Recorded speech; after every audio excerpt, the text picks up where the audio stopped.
Hi, this is Greg Sprunk with Superior Cleaning Equipment, and today we're going to do something a little different. We're going to talk about wash rack maintenance, kind of do's and don'ts, what you can and cannot do with these closed loop wash rack systems, and what you as the customers need to be checking and looking for. Most of the wash racks that we have on monthly PM maintenance agreements. We come out and do a set list of things every month. Sometimes we include certain items like microbes and filter paper. Sometimes we don't. Sometimes we are starting to do all-inclusive. So when we come out here, if there's anything that's wrong, we'll fix what it is in there. But these are truly partnerships in the sense of what the customer needs to be responsible for, as well as the servicing company, us in this case, at Superior Cleaning Equipment. So let's walk around a little bit.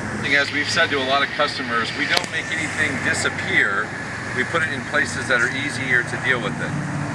The bugs and the microbes will eat the oils, so in that case it does make things disappear to a certain degree. But housekeeping is hugely important. Moving water, especially in the southwestern areas like Nevada, California, Southern California, Arizona, New Mexico, need to make sure that we're moving that water. When we came out here today, it's a newer installation, we weren't moving the water. You can see that the water's kind of gotten a little bit stagnant in the pit. We've got some algae growing, so what we did is we opened up tank 2 of the second tank there, and we're going to start always letting that water recirculate and move through the system.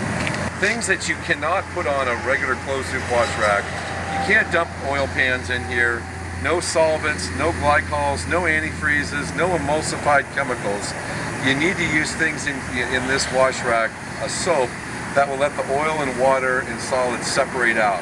We call it non-emulsifying, low foaming soap. We sell that, and so do other people. That's really the only thing that should be in here. The things that these wash racks are made for are dirt, grease, and oil. And you've got to be able to clean out and keep cleaned out these clean out pits in here, as well as these 3-stage interceptor pits over here. Because what the whole idea of what's happening here is we're taking the water from this area. You can see what we're starting with here with the dirt and everything else. And then if you walk over, we go into a 3-stage interceptor. Inside here in the first stage, you can already see a difference here in the quality of water. When someone's cleaning this out here, they also need to make sure that you're opening up and they're cleaning this in here. Okay? The first stage, the second stage. You can see it's even getting cleaner in here. Okay, and by the time it gets in through the system, and goes through the indexing filter here into the 2 tanks where we're aerating the water with microbes and injecting microbes, and then of course we've got 4 air stones, 2 in each of these tanks. By the time you get to your finished water tank, that's going back to your pressure washer. Take a look at this. You can see from the top to the bottom, right? That's what water treatment does with the biological treatment and the mechanical filtration. So part of that process is to make sure that we exercise good housekeeping, okay? And what that means basically is that you check this filter, indexing filter paper every day. In some of these areas that are exposed or outlying, you may have to put a little rock or something on the end of it just to hold it down. But if nothing else, you just want to make sure that that's right. Most of these are in equipment rooms. This will be covered here pretty quick, which will protect it from the wind, but right now as a new installation, it's out here. You want to look for visible stuff there. Checking for leaks and visually looking over the wash rack daily is important. But mainly keeping this pit clean and these 3-stage pits clean. They can either be formed or can be in this fiberglass setup here. And making sure that stuff stays off the wash rack that's not supposed to be on it. And it's important to know kind of what happens in these closed loop systems. You have a certain amount of space and a certain amount of water. So it's its own environment. So what happens in there is that whatever you put in these systems, for example, be it soaps, be it oil, grease, water, whatever, stays in there and gets concentrated. You've got to remove the solids. It will eat the oils and the greases to a certain degree. Some of that stuff gets collected down in there when it gets hauled off. But the other thing is that things concentrate. In closed loop wash rack systems, Soaps don't get taken out, so they increase in level.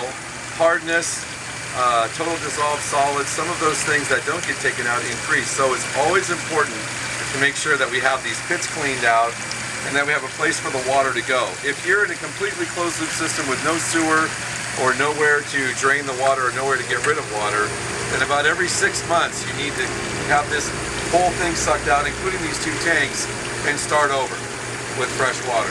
In a lot of cases though, we get water from runoff, we get water from carry away on the vehicles, and so we also automatically add fresh water into the system when we need to. When it rains, it picks the fresh water out and usually goes to your sanitary sewer connection or an approved location that is made to handle that rainwater overflow.